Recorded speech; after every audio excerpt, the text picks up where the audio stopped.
Boa tarde a todos. Hoje, 25 de agosto de 2023, mais uma das nossas reuniões da Célula de Transformação Organizacional, do Núcleo de Inovação do Grupo de Estratégia e Administração de Pessoas e Tecnologia, o GAPTEC, do CRA de São Paulo.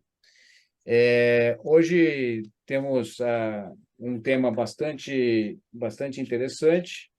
O Christian vai tocar essa nossa reunião de hoje e nós vamos falar sobre o desenvolvimento das lideranças, falar um pouquinho entre conservador versus transformador, maturidade dos líderes, maturidade das equipes. Então, hoje temos um tema bastante importante, bastante amplo para conversarmos. Christian, por favor. Ok, boa tarde a todos. Eu vou compartilhar a tela, tá? Primeiro eu vou colocar a apresentação.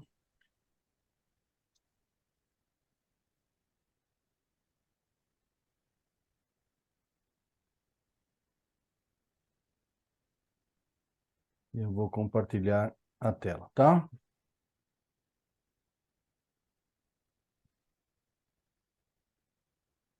Todo mundo está assistindo? Todo mundo está vendo? Sim. Tá bom. Só preciso um minutinho.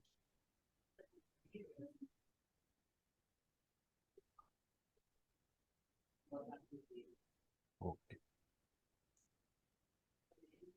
Estou me ajustando aqui para eu poder ver as notas da apresentação, tá bom? Então vamos lá. Gente, boa tarde, um prazer estar aqui com vocês, que nem cada 15 dias nesta célula. Então, o assunto foi solicitado para desenvolvermos, é o de lideranças, maturidade de líderes, maturidade das equipes, tá? É um assunto que é recorrente nas nossas discussões, a questão de que não há transformação sem lideranças e as características e o que se espera de um líder, de uma liderança, e já tem sido motivo de várias discussões, tá? Então, eu vou tentar dar uma ótica um pouquinho diferente e até para não ser repetitivo com relação a todos os conceitos que já foram desenvolvidos em outras apresentações que nós participamos. Aqui eu estou colocando alguma dessas apresentações, você vai encontrar no espaço do GAPTEC, no YouTube do GAPTEC, todas as apresentações que já foram feitas, que estão disponíveis. A coisa de 20 dias atrás, ou quase um mês, teve uma live muito interessante, com vários participantes aqui, que pode ser assistida aqui, uma live de quase 2 horas, mas que é realmente muito rica, fundamentalmente nesta questão de assunto que se tratou, assunto de lideranças e o papel das lideranças nesse desempenho. E aí estou deixando mais um link para assistir algumas coisas que eu vou comentar durante a apresentação. Este link vou repetir lá embaixo em outro slide. Então, como eu disse para vocês, esses são todos conceitos que já foram desenvolvidos em outras apresentações, tá? Então, nós temos uma tendência que os sistemas de gestão sejam descentralizados com decisões distribuídas, tá? E essas questões já foram bastante abordadas e em que condições tudo isto é necessário.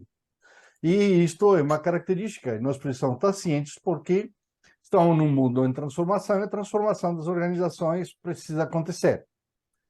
Então, aqui nós temos questões que envolvem não somente a organização como um todo, mas como que o líder influencia equipes, como que as equipes são influenciadas, quais são as necessidades de liderança que são necessárias, tá?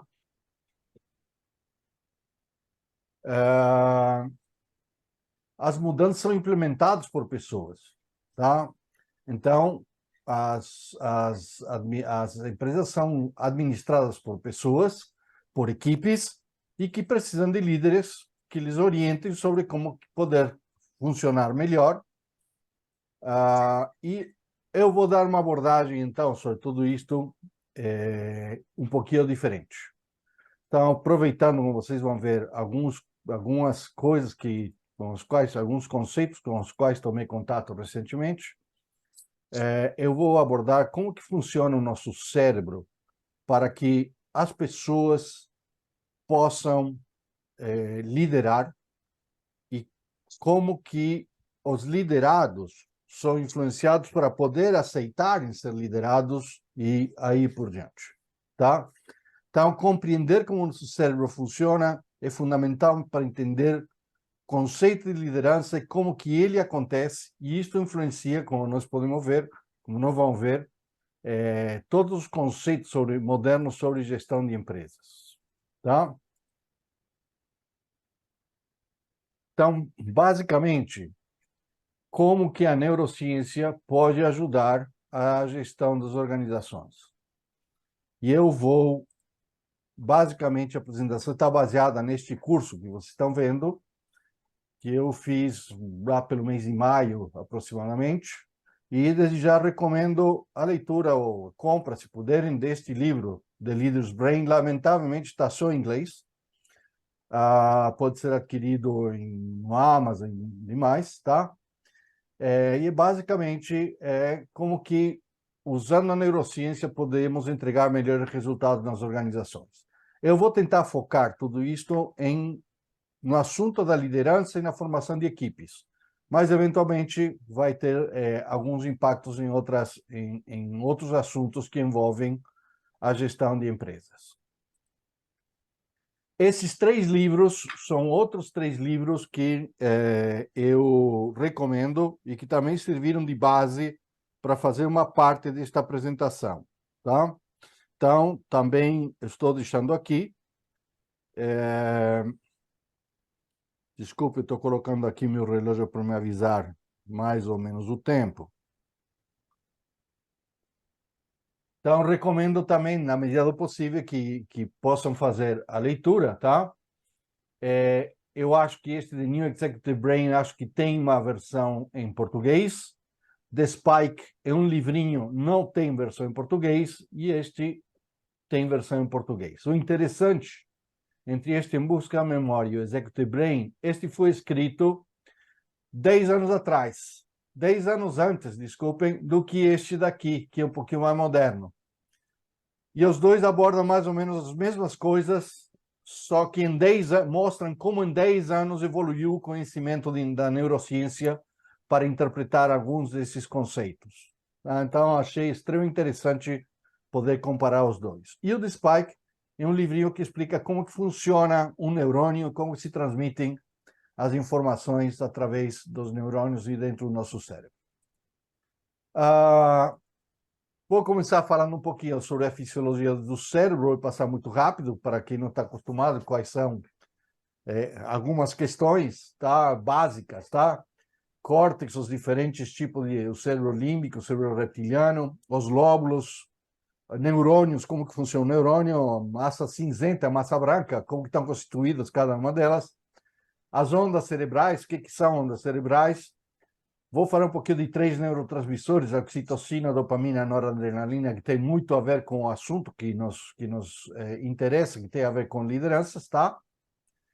A seguir, vamos falar um pouquinho de técnicas e medição da atividade cerebral, coisa que é fundamental para a gente poder aplicar os conhecimentos da neurociência na atividade de gestão das organizações.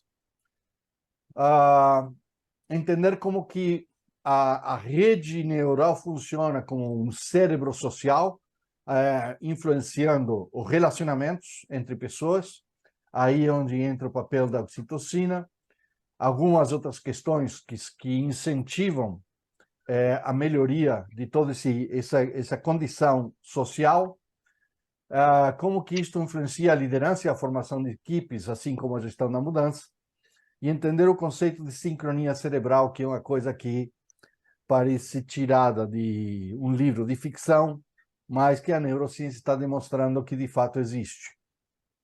Depois vou abordar o funcionamento do cérebro na tomada de decisão, que tem alguma coisa necessária para entender questões de gestão na organização, então tem a ver com todos os processos de tomada de decisão.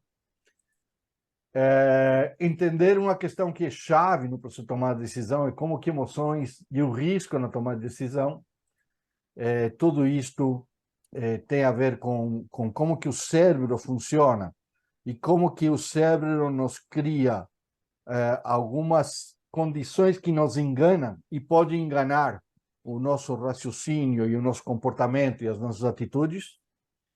E aí algumas coisas relativas dentro de todo esse escopo, rotina e inovação. O nosso cérebro, quando toma decisões, sempre está procurando um benefício.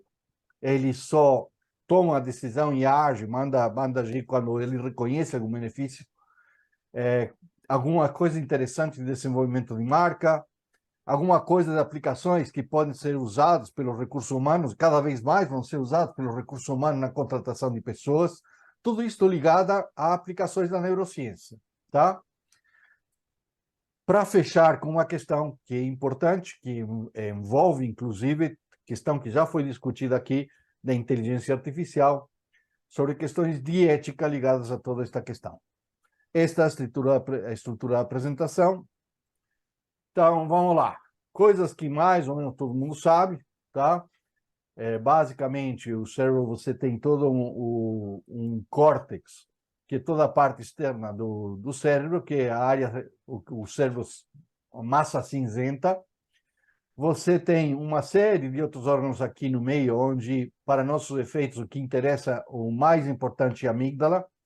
Não vamos ver o papel da amígdala na tomada de decisões, como que ela interage com o córtex frontal, que é onde está situado o centro de valores do cérebro, como que esse neocórtex caracteriza o desenvolvimento humano, que é o raciocínio, como que nessa parte aqui você processa toda a questão emocional, que é todo esse centro que você encontra aqui, e como o cérebro reptiliano, que é aquele que envolve os nossos instintos, ainda conserva hoje alguma atividade neuronal pode ser detectada na hora de se tomar decisões. Ou seja, não é apenas o instinto, senão que ele foi o primeiro processador de informações no nosso cérebro, tá?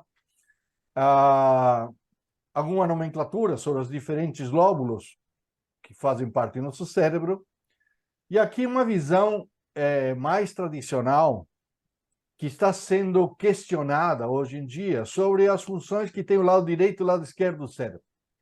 E, na verdade, o conceito básico, sem entrar muito na discussão de cada um deles, é verdade que você detecta dentro do cérebro algumas áreas onde você identifica que acontecem alguns processamentos, mas o cérebro funciona como um todo e não como um dividido em a parte emocional de um lado, a parte motora de outro e aí por diante. Então, as questões mais importantes sobre toda essa parte de fisiologia do cérebro, vamos lá, nós temos aqui os neurônios. Os neurônios têm um núcleo, tem várias formas de neurônios, dependendo em que local do cérebro se encontram. Há neurônios que chegam a ter até 1 metro de longitude, tá? Tem um eixo que é um axon, é chamado de axon, que é por onde se transmite a informação, até esses terminais nervosos. Normalmente aqui no núcleo você tem os dendritos, que fazem contato com outros terminais nervosos de outros neurônios, criando a sinapse. A sinapse é o mecanismo pelo qual você transmite informação. Então, é uma reação eletroquímica que envolve elementos químicos dentro do neurônio, alguns neuroreceptores que se encontram no meio, e isso vai transmitindo para outros neurônios a mensagem. Então, em um neurônio pode transmitir essa mensagem em cada um desses dendritos, cada um desses terminais nervosos, então pode gerar até 10.000 sinapses, tá? E toda essa parte central, este eixo aqui, está recoberto por uma substância que chama mielina, que é essencialmente branca, e é o que determina a diferença entre a massa cinzenta e a massa branca. A massa cinzenta é basicamente onde tem núcleos de neurônios, e a massa branca são feixes de axons entre neurônios. Então, imaginem aquele velho tabuleiro de fazendo conexões telefônicas, tá? Então, todos os cabos cruzando e tudo mais é a massa branca, tá? São até ou os cabos de linha telefônica de eletricidade que a gente vê na rua, tá? Tudo isso é a massa branca. Está estudando, tem alguns impactos sobre coisas da velhice, por exemplo, o que, na verdade, não é que o cérebro não consiga reproduzir mais células, senão que o que deteriora é justamente a mielina, que faz justamente essa função, mas está sendo descoberto, inclusive, que há alguns exercícios específicos para manter o cérebro vivo e ativo, sem mesmo apresentando, por exemplo, depois de autópsia, se descobre que ele já estava se deteriorando, mas ele continua funcionando de forma eficiente e eficaz, tá? Então, 40% do cérebro é massa cinzenta, 60% do cérebro são os terminais que levam essa comunicação e esses sinais elétricos para outros lugares.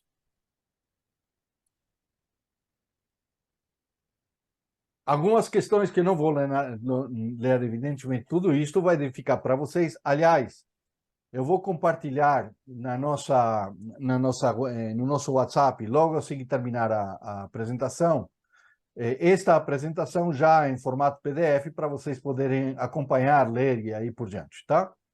Boa. Então, uma das características do cérebro é a neuroplasticidade. O que é a neuroplasticidade? Ele, de alguma forma, também se regenera, mas, fundamentalmente, quando há alguma lesão, algum problema, ele encontra novos caminhos para resolver novos problemas e até para poder superar dificuldades oriundas de alguns traumas que podem eventualmente existir. Como que funciona um neurônio? É o que se chama potencial de ação. O neurônio tem dois sinais, 1 ou 0. Ele, que nem está neste gráfico aqui, você não consegue medir realmente qual é o tamanho da eletricidade do neurônio. Na verdade, ele tem um pulso, que é interpretado com um 1, e esse pulso dura muito pouco, milésimo de segundo, e aí se desconecta e fica em 0. Tá? Então, existem mais ou menos 85 bilhões de neurônios no nosso cérebro, e cada neurônio, em média, recebe até 10 mil sinapses. Ou seja, nosso cérebro está permanentemente, constantemente emitindo sinais e recebendo sinais de outros neurônios em uma quantidade que é infinita e que é extremamente complexa. Então, no processo de sinapse, que é o processo de transmissão desse impulso elétrico, né, eles se envolvem, como disse, não é apenas um processo elétrico, é eletroquímico, envolve os neurotransmissores e envolve substâncias que nós temos no cérebro. Em tudo isto, o cérebro funciona como se fosse uma bateria, é isto que está aqui, que uma vez que ela descarrega, porque emitiu um impulso, ela precisa se recarregar. E nesse processo de recarregamento, de carrega e descarrega, ela consome energia. 20 a 25% da energia consumida pela gente é consumida pelo cérebro na nossa atividade cerebral diária. Por isso, uma das questões que é fundamental é uma boa alimentação com proteínas, pois o cérebro precisa de proteínas para gerar energia para poder manter a sua atividade cerebral. Lógico que isto é uma forma muito simplificada e provavelmente cheia de erros técnicos, se estivesse com um pesquisador, com um neurocientista aqui na minha frente. Eu não sou nenhum especialista nisto, estou transmitindo alguns conhecimentos que chamaram a minha atenção, que considero que são extremamente importantes para a nossa atividade, que tem a ver com a gestão de organizações, tá? Então, me desculpe alguns erros, mas é a forma mais simples que eu tenho de transmitir alguns conceitos que eu aprendi durante esse curso. Tá bom? Então, vamos em frente. Tudo isso tem a ver com a fisiologia, como que ele funciona. Como eu disse, tem áreas do cérebro identificadas já, onde você tem a área motora, aonde que está controlada, a área sensorial, aonde está controlada, ela pega os dois hemisférios do cérebro, não está concentrado em apenas um lado, tá? A área sensorial. E aí, basicamente, meu comentário tem a ver com o seguinte: o desenvolvimento da raça humana e da capacidade do ser humano como um ser inteligente está relacionado com o desenvolvimento do córtex e do córtex frontal, fundamentalmente, tá? Se você vê aquela figura tradicional do homem do macaco que vai melhorando, que se transforma no homem de Neandertal e aí por diante, você vai ver como que nossa caixa aqui do cérebro praticamente era plana, não tinha toda essa parte frontal, e na medida que passa o tempo ela se desenvolve. É o desenvolvimento do córtex frontal do nosso cérebro que nos dá a condição de sermos inteligentes, o que nós chamamos de ser inteligente. Então, para explicar um pouquinho isso, basicamente, é isso. O crescimento do lóbulo frontal é o que caracteriza a evolução do ser humano inteligente. Você sempre tem o neocórtex, que é basicamente aquela parte, área cinzenta, que é onde basicamente penso. Você tem uma área que é o emocional, que é o cérebro límbico, que é onde eu sinto. E o reptiliano, que é onde eu atuo, é o instinto.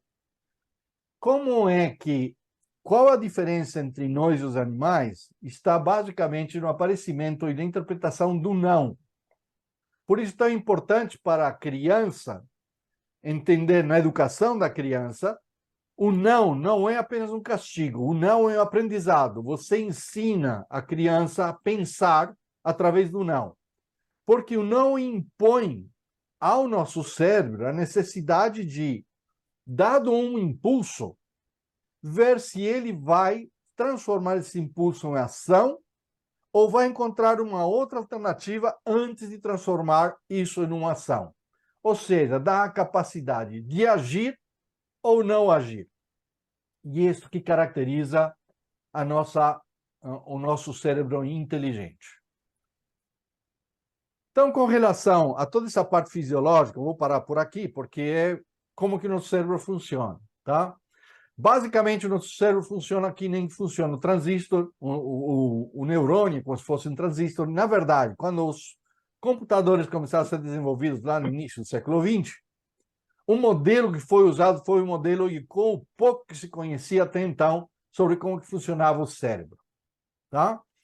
Então, uma quantidade enorme de conexões que são feitos através de impulsos elétricos, que é 1 ou 0. Basicamente, da mesma forma que acontece nos computadores nos dias de hoje. Qual é a diferença? Nós vamos ver que a grande virtude do nosso cérebro é uma máquina que talvez seja a melhor máquina em termos de gestão de energia. Só que ele é limitado em termos de conexões. A inteligência artificial, como está sendo mostrado ultimamente, que todo mundo fica apavorado com ela, tá?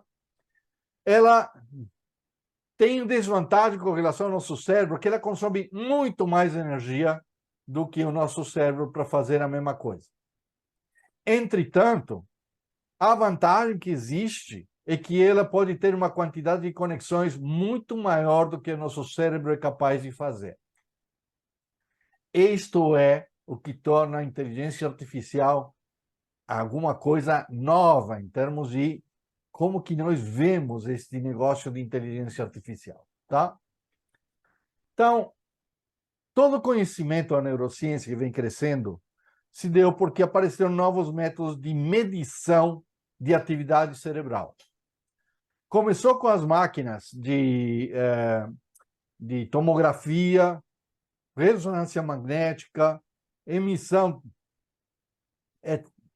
de infravermelho e aí por diante, que eu nem sequer me tomei ao trabalho de traduzir. Deixei do jeito que estava em inglês, tá? Todo mundo já conhece, mais ou menos conhece do que se trata. São máquinas grandes, que normalmente só podem ser usadas em laboratórios, porque são extremamente caras, ou em alguns hospitais de grande porte, e para fazer pesquisa, necessita de um investimento muito grande. Por outro lado, vão aparecendo algumas tecnologias wearable, são aquelas que eu posso usar enquanto uma atividade acontece. O mais típico e o mais conhecido é o eletroencefalograma. Você coloca uma série de coisas aqui e é medida a atividade cerebral. São ondas eletromagnéticas que o cérebro gera. Tá? Qual a diferença e o que tem havido? Basicamente, você faz um escaneamento do cérebro provocando uma determinada situação numa máquina de ressonância eletrônica, por exemplo, e você consegue, então, criar uma relação de causa e efeito diante de um determinado estímulo. A partir disso, você cria um modelo onde você, usando uma tecnologia destas, como o monitoramento ocular, tá? Que quando houver determinado movimento, determinado alguma coisa, você conclui que o que está acontecendo no cérebro é o que você constatou lá naquela medição na máquina grande. E a partir daí, você consegue prever, medir como que o cérebro está reagindo diante de determinados estímulos e então acabar fazendo predições sobre como que o ser humano vai reagir diante de uma determinada situação. E tem ainda os métodos invasivos. O Elon Musk já criou uma empresa que faz isto, que basicamente é colocar dentro do cérebro em determinados lugares já identificados, tá? Previamente, um eletrodo que permite com que você interaja com o cérebro de forma direta. Isto é muito usado em medicina, eventualmente, em todas as questões que envolvem tetraplégicos e poder resolver problemas com pessoas que tiveram traumas e que algum problema no sistema nervoso.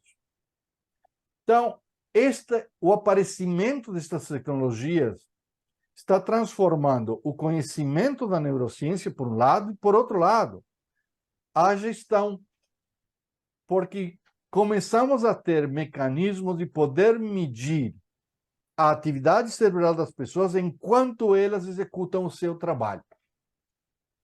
E isto nos permitiria poder fazer e testar algumas soluções para melhorar desempenho, para melhorar o bem-estar das pessoas no trabalho, e aí por diante. E checar se essa medida que nós adotamos realmente funciona, ou testar num grupo pequeno se irá funcionar quando aplicada à população como um todo.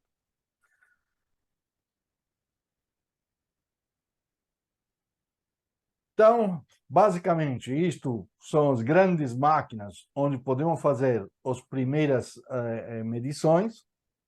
Os eletroencefalogramas conseguem detectar diferentes frequências de onda que existem no nosso cérebro, tem atividade elétrica lá, então existem ondas eletromagnéticas. A ressonância magnética, o que ela faz? Basicamente, quando uma área do cérebro começa a entrar em atividade acima do normal, ela começa a consumir energia. Então, ela puxa fluxo sanguíneo para aquela área, porque é através do sangue que se transmite o oxigênio necessário para repor aquela energia. Então, a ressonância magnética detecta esse aumento da circulação sanguínea nessas áreas do cérebro. E, a partir disso, tira imagens de como que o cérebro, que áreas do cérebro estão reagindo e que áreas do cérebro entram em atividade diante de determinados estímulos. E aí nós temos todas aquelas tecnologias que podem ser usadas em situações que são cada vez mais comuns. Vocês já viram, por exemplo, pessoas que têm um monitoramento cardíaco 24 horas por dia através de um pequeno aparelho que elas carregam durante todo o dia. Normalmente são aplicações da medicina, mas essas aplicações começam também a ser possíveis dentro das organizações. Então, algumas empresas, algumas universidades, alguns pesquisadores já começam a pesquisar todo esse conhecimento da neurociência e aplicações na administração das empresas. O Wharton, o MIT Sloan, Princeton e as principais universidades mundiais americanas já estão fazendo isto. Então, vamos lá. Como que funciona e como que podemos encontrar aplicações de tudo isto para nosso dia a dia e para a gestão das organizações, tá? Em laboratório, alguma tecnologia de grande porte aplicada se submete o paciente chamo de paciente, a pessoa que está sendo pesquisada, a uma ressonância magnética, por exemplo, e se faz com que ela enxergue imagens ou se provoca uma determinada situação.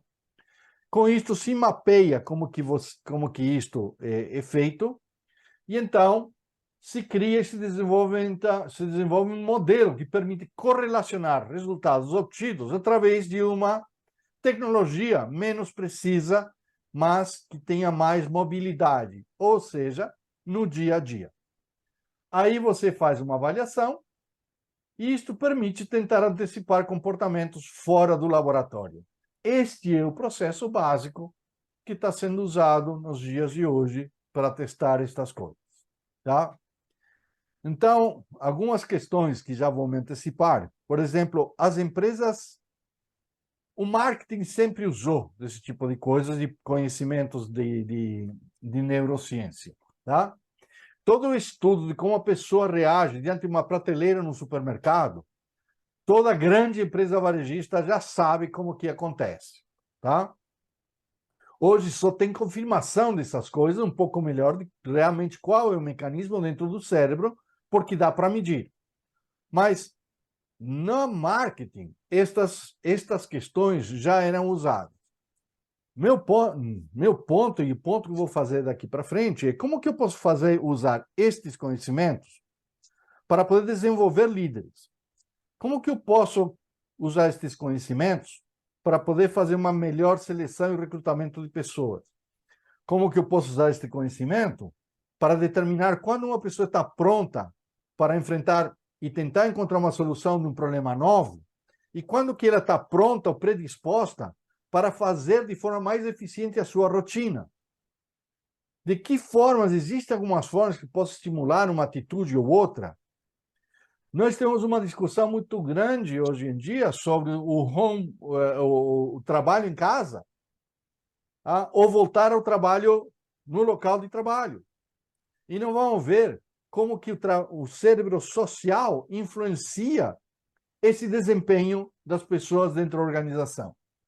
E isto sem advogar nem a volta para o trabalho em casa, ou o trabalho, a volta do trabalho local, face to face, cara a cara, ou o home office.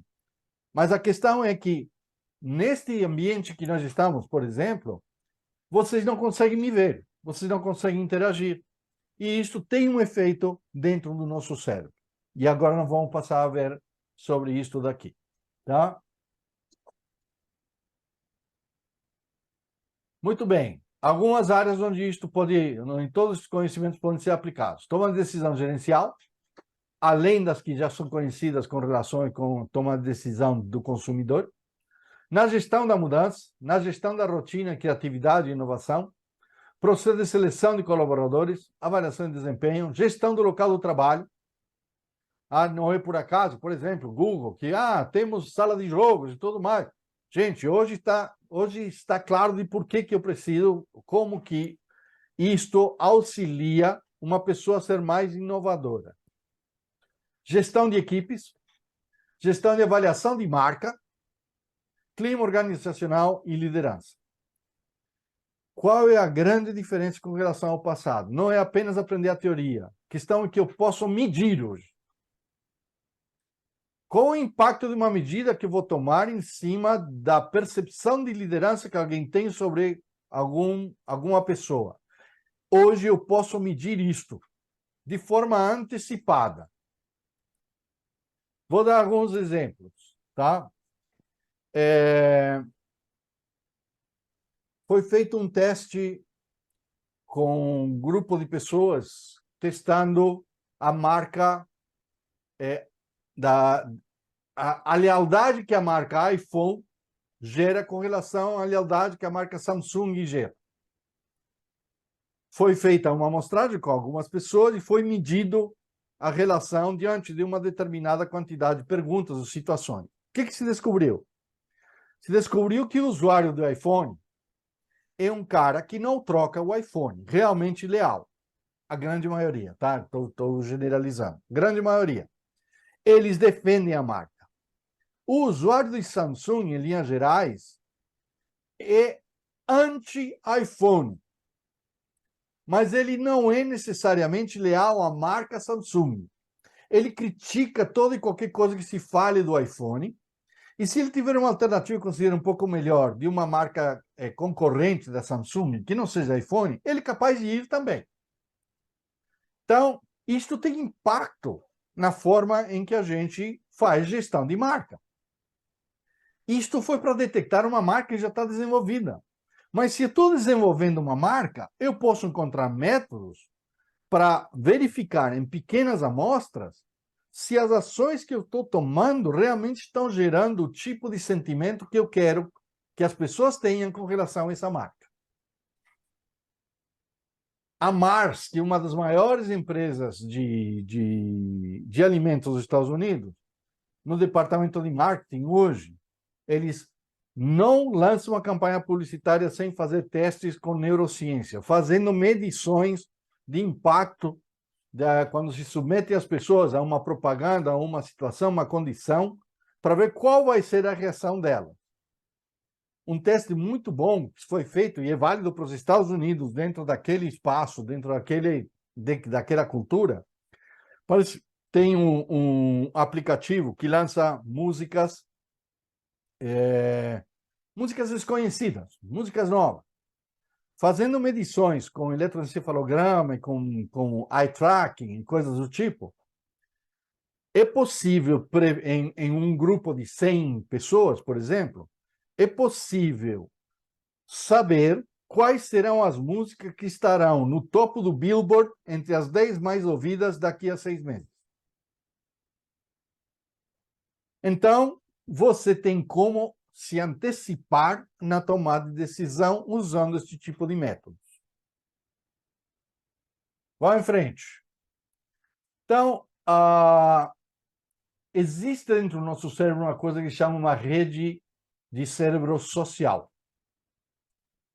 Esse cérebro social percebe a presença das pessoas e ele, desde criança, está acostumado a ver e a detectar micromovimentos. Se isto, por exemplo, não é uma coisa totalmente que está no consciente, todos nós sabemos o que acontece quando uma pessoa sorri, quando uma pessoa faz um gesto, quando uma pessoa está de braço fechado. Todas são coisas que a neurolinguística já nos ensinou, mas agora se sabe do porquê. E existe, então, esta rede de conexões dentro do cérebro que chamam cérebro social, tá? Diante dessas pessoas, vendo os movimentos, vendo os gestos e aí por diante, eu faço, usando minha memória de experiências passadas, uma inferência sobre o que eu espero da pessoa que está na minha frente, meu interlocutor. E existem dois caminhos nisso. Um caminho cognitivo, que é basicamente um caminho racional, e um caminho emocional, que promove e fornece ajuda para a pessoa aumentar a empatia com quem está pela frente. Isto não é grande novidade, mas hoje é demonstrável. E se eu sei, e hoje eu consigo me convencer de que isto é verdade, porque a neurociência demonstra, o fato de eu ter esse conhecimento vai mudar as minhas atitudes com relação em como posso usar isto a meu favor no meu ambiente de negócio. Vocês devem ter percebido que nos últimos 3 minutos eu fiquei olhando direto para a câmera. Isto não é a mesma coisa de estar olhando direto para vocês. Mas certamente isto produz um efeito em vocês. Não é a mesma coisa que como eu estava falando no início, que estava um pouquinho mais afastado, olhando para o lado, olhando aqui um slide, e não estava olhando direto para a câmera. Pensem nisso e o efeito que isso teve em vocês.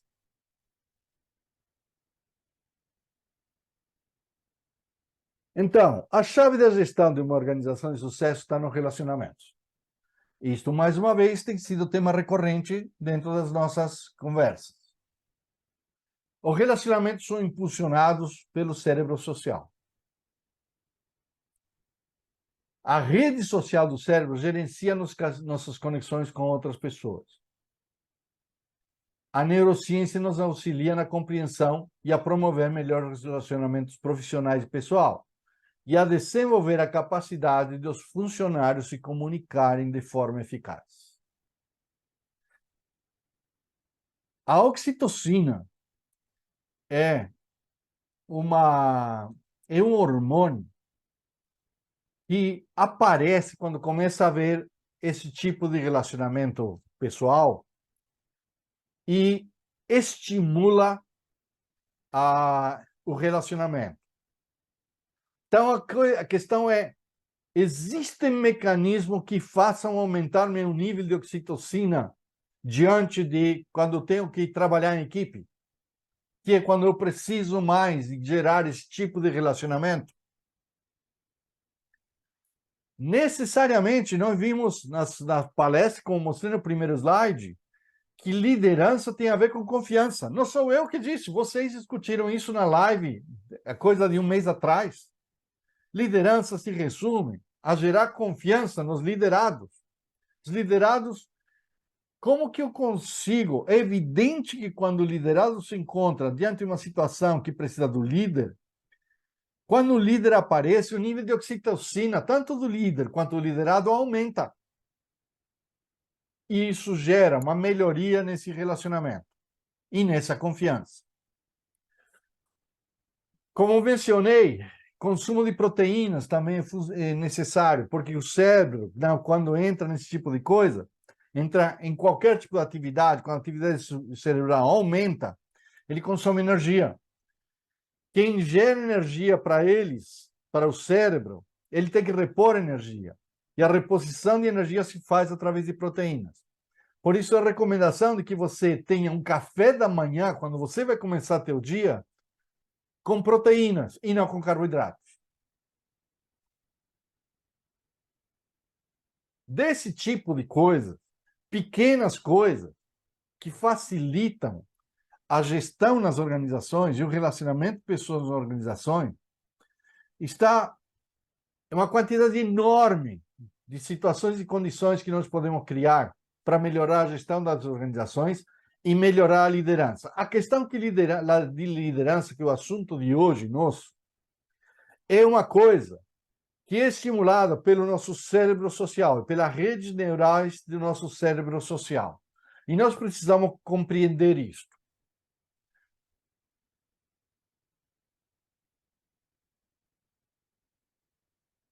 Tudo isso você já sabe. Quando alguém olha no teu olho, eu estar olhando direto para a câmera não é a mesma coisa de eu estar olhando direto para você, presencialmente. Você não confia numa pessoa que não olha nos teus olhos. Isso é natural no ser humano. Por que as equipes coletivas, os esportes coletivos, os integrantes dos diferentes times, têm todo aquele ritual de fazer, colocar as mãos um no outro, colocar, ei, se abraçarem quando fazem um gol, e todo esse tipo de coisa? É parte do nosso cérebro social. Isto nós temos que levar para dentro das nossas organizações. Estimular o contato, o abraço. Por que quando você dança, você melhora o relacionamento com a pessoa com que você está dançando? É parte de tudo isto. Mais uma vez, a neurolinguística já tinha explicado tudo isso no passado.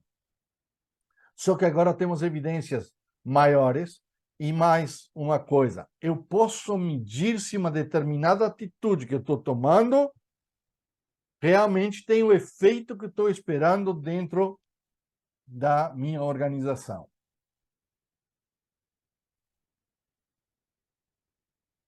Então, vamos lá. Sincronia.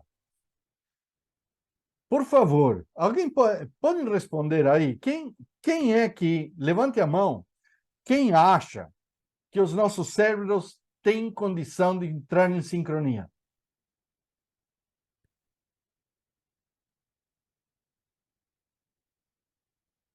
Pelo que eu estou vendo, ninguém. Mas o fato é que os nossos cérebros entram em sincronia. Que tipo de sincronia? Sincronia psicológica, ondas cerebrais sincronizadas, batidas cardíacas sincronizadas e movimentos sincronizados. Qualquer bom negociador sabe e se treina para fazer espelhamento. Uma das coisas que a neurociência descobriu é que quando os nossos cérebros entram em sincronia, os nossos movimentos também entram em sincronia. E mais ainda, descobriram que isto pode ser ao contrário. Você estimular o espelhamento de movimentos pode provocar e gerar estímulos para que os cérebros entrem em sincronia. Lembra aquele vídeo que eu disse para vocês assistirem depois que estava lá no segundo, terceiro slide? É um vídeo de uma conferência numa TED, onde um cientista expõe isto e mostra as imagens das áreas do cérebro que entram em atividade quando as pessoas entram em sincronia. Nas equipes, com toda certeza, os cérebros, quando estão juntos e tendo que resolver alguma coisa, entram em sincronia. Numa plateia, mesmo que seja grande, há formas de fazer e provocar que os cérebros também entrem em sincronia com quem está expondo. Todas essas coisas que já mostrei, o espelhamento, dar as mãos, abraçar e aí por diante, são algumas das ferramentas que podem estimular a sincronia, tá? E aqui tem mais.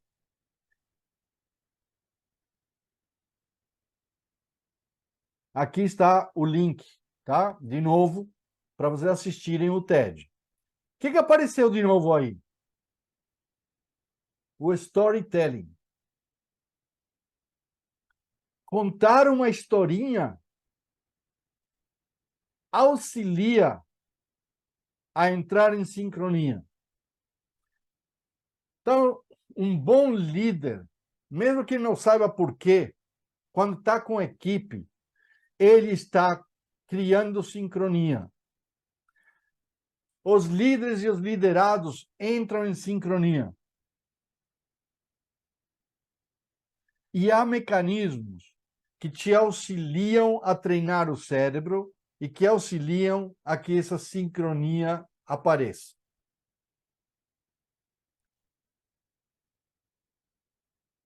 Gente, vou repetir. O que tem de novo aqui? Que o líder inspira confiança? Já sabíamos. Que o líder, que há gestos e coisas que fazem com que as pessoas acabem confiando nos outros? Já sabíamos. Mas hoje temos demonstração científica do porquê que essas coisas acontecem, pelo menos como que o mecanismo acontece e aparece, porque conseguimos medir isso através de tecnologias relativamente simples. Na medida em que se expande o conhecimento, usando tecnologias complexas e caras, isso depois pode ser usado para desenvolver modelos de reaplicar isso usando tecnologias relativamente simples. Relacionamento é uma questão que preocupa as empresas muito. E é absolutamente necessário. Se nós estamos falando que as empresas estão descentralizando e estão descentralizando a decisão, necessariamente, as empresas, para serem bem geridas, vão ser organizadas em equipes. E as equipes precisam ser bem geridas. E as equipes, normalmente, têm um líder. Nem sempre o líder que a gente nomeia. mas toda equipe, todo conjunto de pessoas trabalhando com um objetivo tem um líder.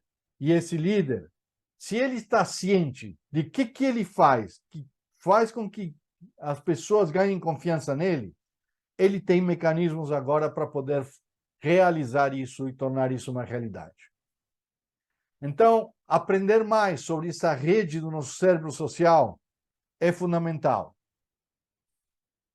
Então, vamos entrar agora na parte de como que isso se aplica na tomada de decisão.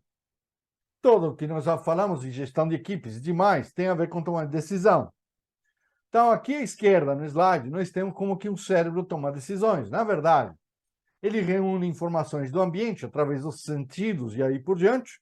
Ele compara com uma nova informação armazenada no passado, avalia o custo-benefício, implementa a decisão, executação e registra o resultado para avaliar se foi aquele que esperava ou não. Nada de novo com relação a esse processo. O que tem de novo aqui? Primeira questão, o nosso cérebro compara com experiências anteriores. Portanto, ele dificilmente toma decisões com valores absolutos. Ele toma decisões em contexto. O cérebro humano criou algoritmos para poder tratar de uma coisa que o Luiz Lunques adora, que são os problemas complexos. O nosso cérebro, para poder lidar com problemas e para poder processar tudo que precisa processar durante um dia, ele criou algoritmos que facilitam o trabalho de tomar decisão. Basicamente, padronizou a tomada de decisão diante de determinadas circunstâncias, que é o que eu chamo de contexto. Então, o nosso cérebro nunca decide por valores absolutos, ele decide por contexto. E, basicamente, para poder racionalizar a energia que ele consome, ele criou um mecanismo e um circuito de decisões padrão,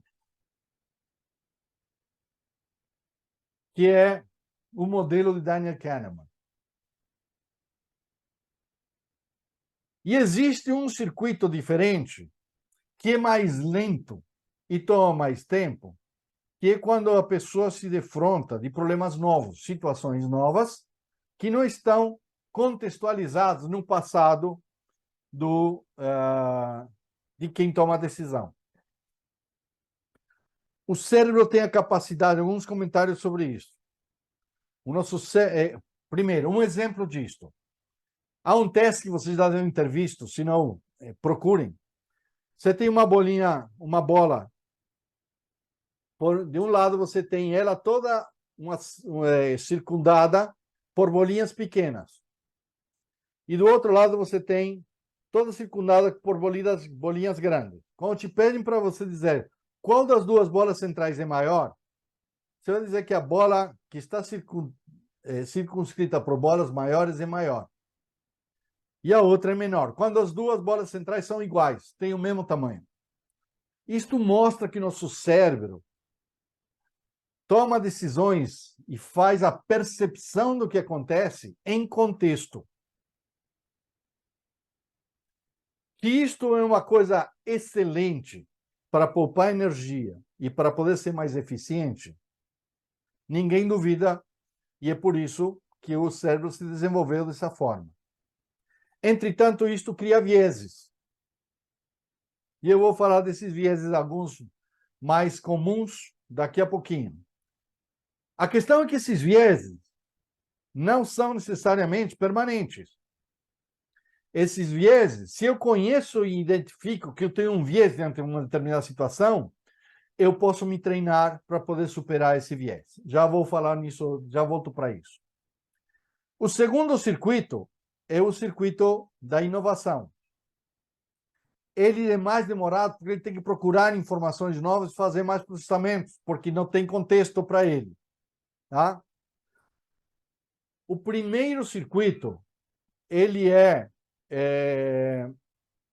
ativado, quando ele é ativado, fundamentalmente utiliza a dopamina como neurotransmissão. São circuitos que usam na sinapse a dopamina, enquanto que o outro circuito usa na sinapse a noradrenalina.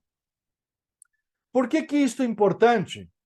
Porque eu consigo medir se uma pessoa, num determinado momento, está mais predisposta a agir de forma padronizada ou está predisposta a poder enfrentar um problema novo. Fazendo uma análise do olho, porque a noradrenalina dilata um pouco mais a pupila. Então, com uma medição muito simples, tendo o histórico da pessoa, eu consigo saber se a pessoa, se é um momento para eu poder entregar para essa pessoa uma situação nova para ela resolver. Gente, alguns dos vieses, tá? Sabe aquela história do apostador que vai lá na roleta e diz, ó, eu aposto no preto, deu vermelho. Ah, deu vermelho, eu vou apostar no vermelho, deu no preto. E aí, então, ele fica frustrado porque a decisão que ele tomou não foi a melhor, em função da decisão e dos resultados que outras decisões de outros deram. Isto é o que chamam de counterfactuals, ou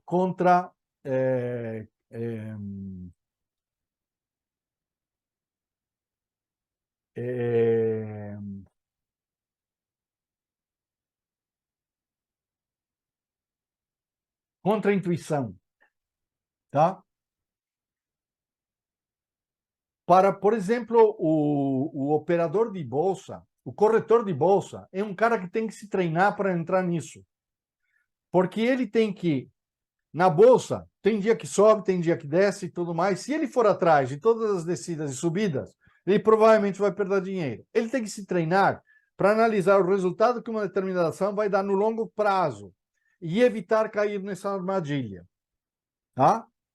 Essa frustração de tomar a decisão errada, arrependimento de tomar a decisão errada, é uma coisa que acontece muito fortemente no nosso cérebro e está influenciada pela amígdala e pelo córtex frontal. No córtex frontal nós temos o centro de valor. É o que decide se uma determinada coisa tem valor para mim ou não tem valor para mim. E a amígdala tem a parte emocional disso aí. Então, diante de qualquer situação, eu uso a amígdala e uso essa parte ventromedial. Se eu sou submetido a determinadas influências que constantemente me produzem medo, eu não tomo mais decisões, ou as minhas decisões começam a ficar enviesadas. Então, eu preciso identificar quais são as situações que me provocam esse tipo de sentimento e tentar evitá-las, porque o viés naturalmente vai começar a aparecer. Existe outro teste, que é a fadiga de escolha. Quando você tem muitas alternativas para escolher, o cérebro pifa. E pode acontecer que ele simplesmente não tome nenhuma decisão. Então, num supermercado, se você expõe um consumidor a 20 marcas, ao invés de ter o efeito de dar escolha para ele, provavelmente o que você vai fazer é que ele não compre nenhuma naquela hora. Existem formas de você poder driblar o cérebro. Por exemplo, se você tem um vinho que custa R$100 e outro que custa 300, provavelmente você vai comprar o vinho de 100. Só que se você coloca entre os dois um vinho de 170, a decisão de comprar o vinho de 300 já não é tão absurda como parecia no início. Então você colocou e criou uma armadilha para a pessoa para poder tomar decisão. Tudo isso é consequência de que ao nosso cérebro adotar um circuito para resolver problemas padrão, ele cria vieses. E nós precisamos encontrar mecanismos em determinadas circunstâncias, porque esses vieses, na verdade, essa forma de pensar é muito boa para a gente poder ser eficiente, para que o nosso cérebro processe de forma eficiente. Entretanto, diante de determinadas circunstâncias, nós precisamos identificar o viés e trabalhar e treinar o cérebro para superar esse viés. Isto é válido para o nosso cérebro social, isto é válido para tomar qualquer decisão. Conhecer destas coisas é extremamente importante para a gente poder usar o melhor possível. Toda esta questão de como que o cérebro se organiza é a normalização do cérebro. Para ser eficiente e ele poder dar conta de tudo que ele precisa processar, ele cria um mecanismo padrão, processado num circuito que é padrão. E muito importante que não disse até agora. Nós temos os dois sistemas, o que processa o circuito padrão e o que processa o circuito de inovação, não funcionam simultaneamente. Então, nós temos mecanismos que inibem um e incentivam o outro, e vice-versa. Existem diferenças biológicas e existem diferenças de cultura e culturais que eventualmente afetam essa alternância de inibir e de excitar um circuito ou outro.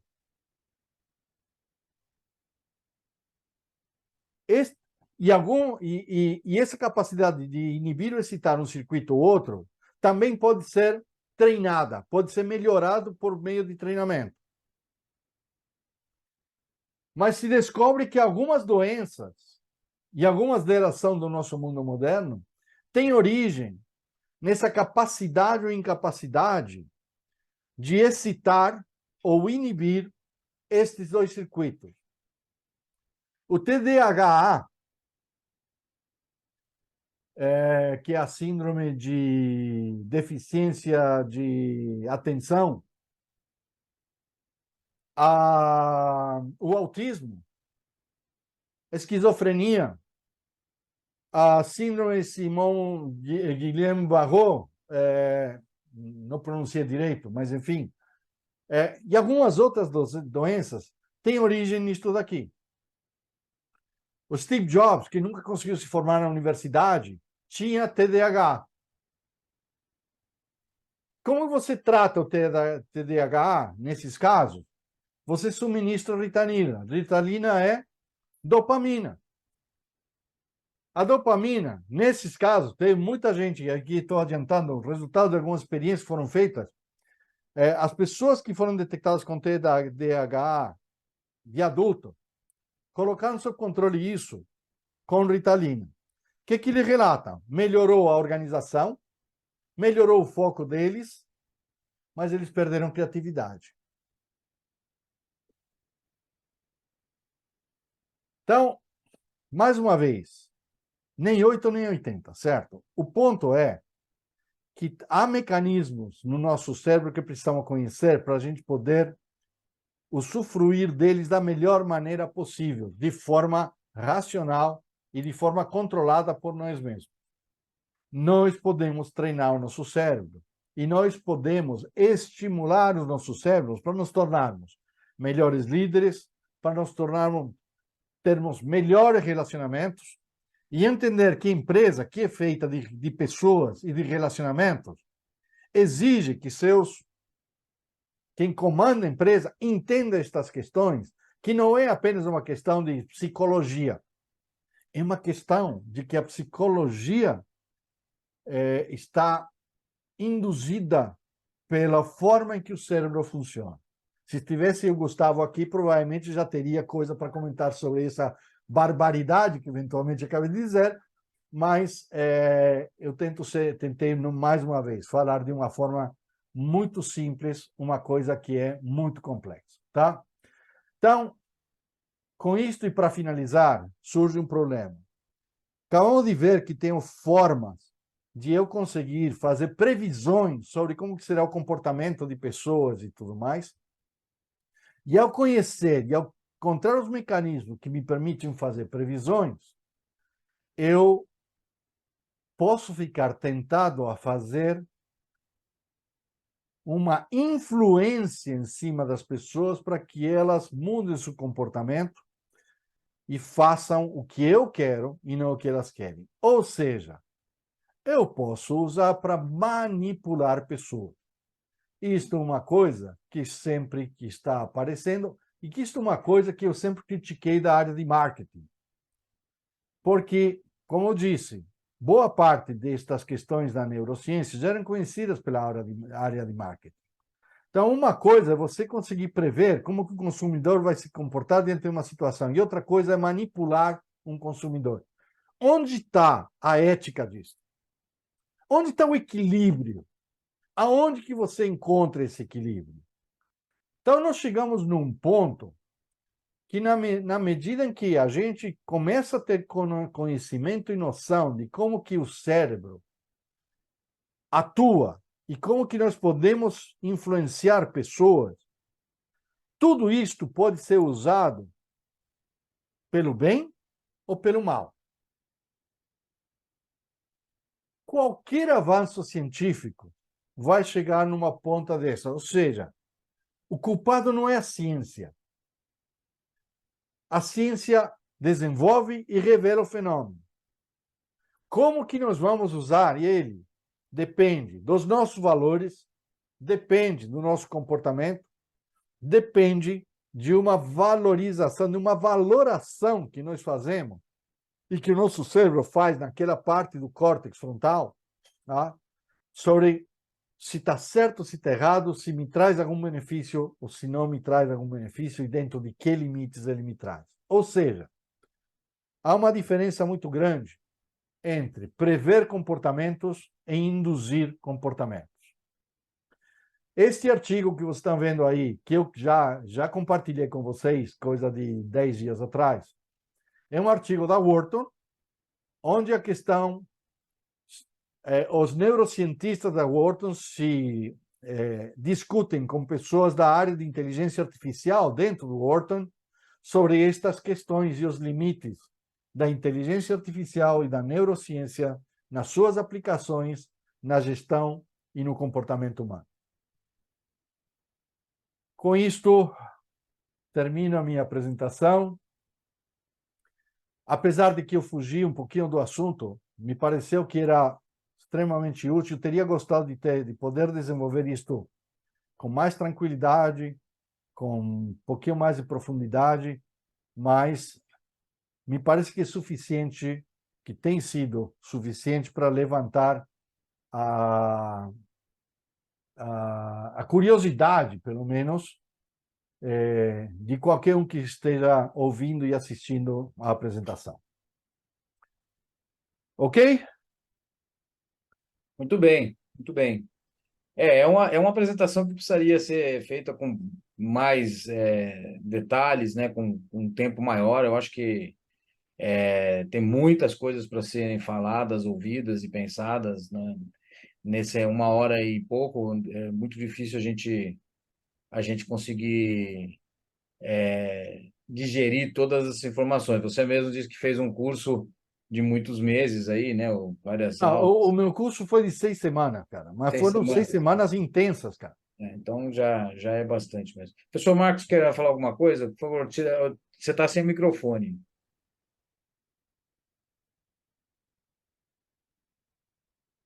Não, eu levantei a mão logo, porque nós já estamos no fim do tempo, eu não queria perder a oportunidade de falar. Exatamente o que você acabou de dizer.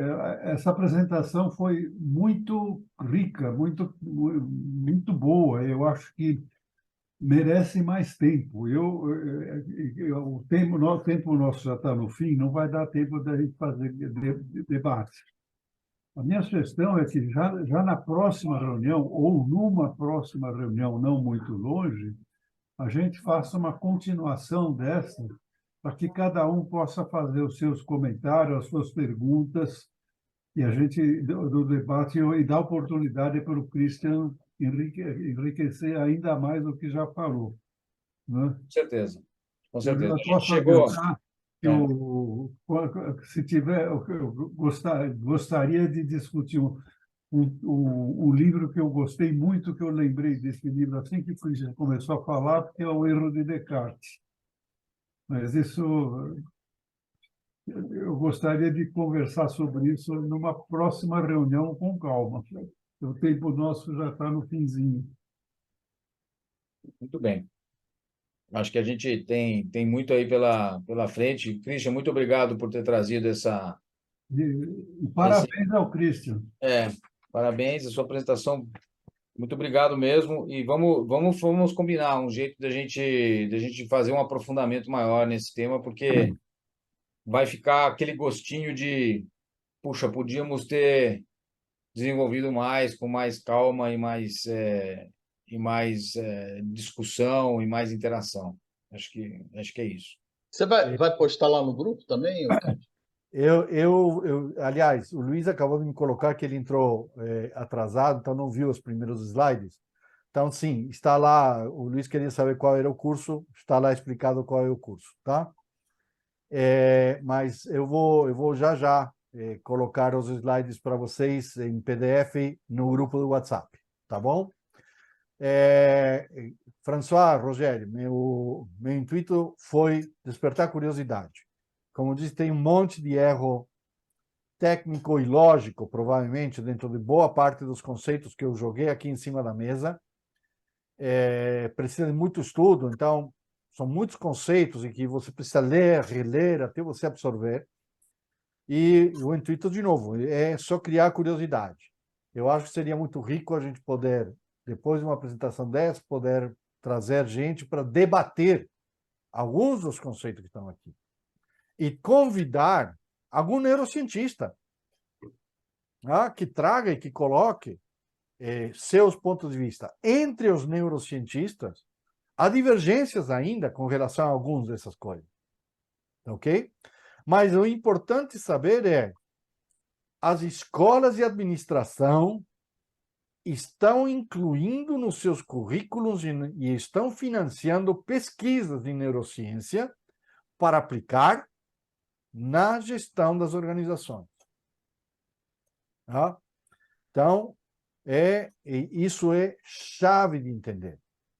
Não pode haver nenhum departamento de marketing de empresa que se preze daqui a 10 anos que não se valha de medições feitas através de conhecimentos fornecidos pela neurociência. Tá? Então, era basicamente isso. Obrigado pela atenção de todos. Eu vou parar a gravação agora.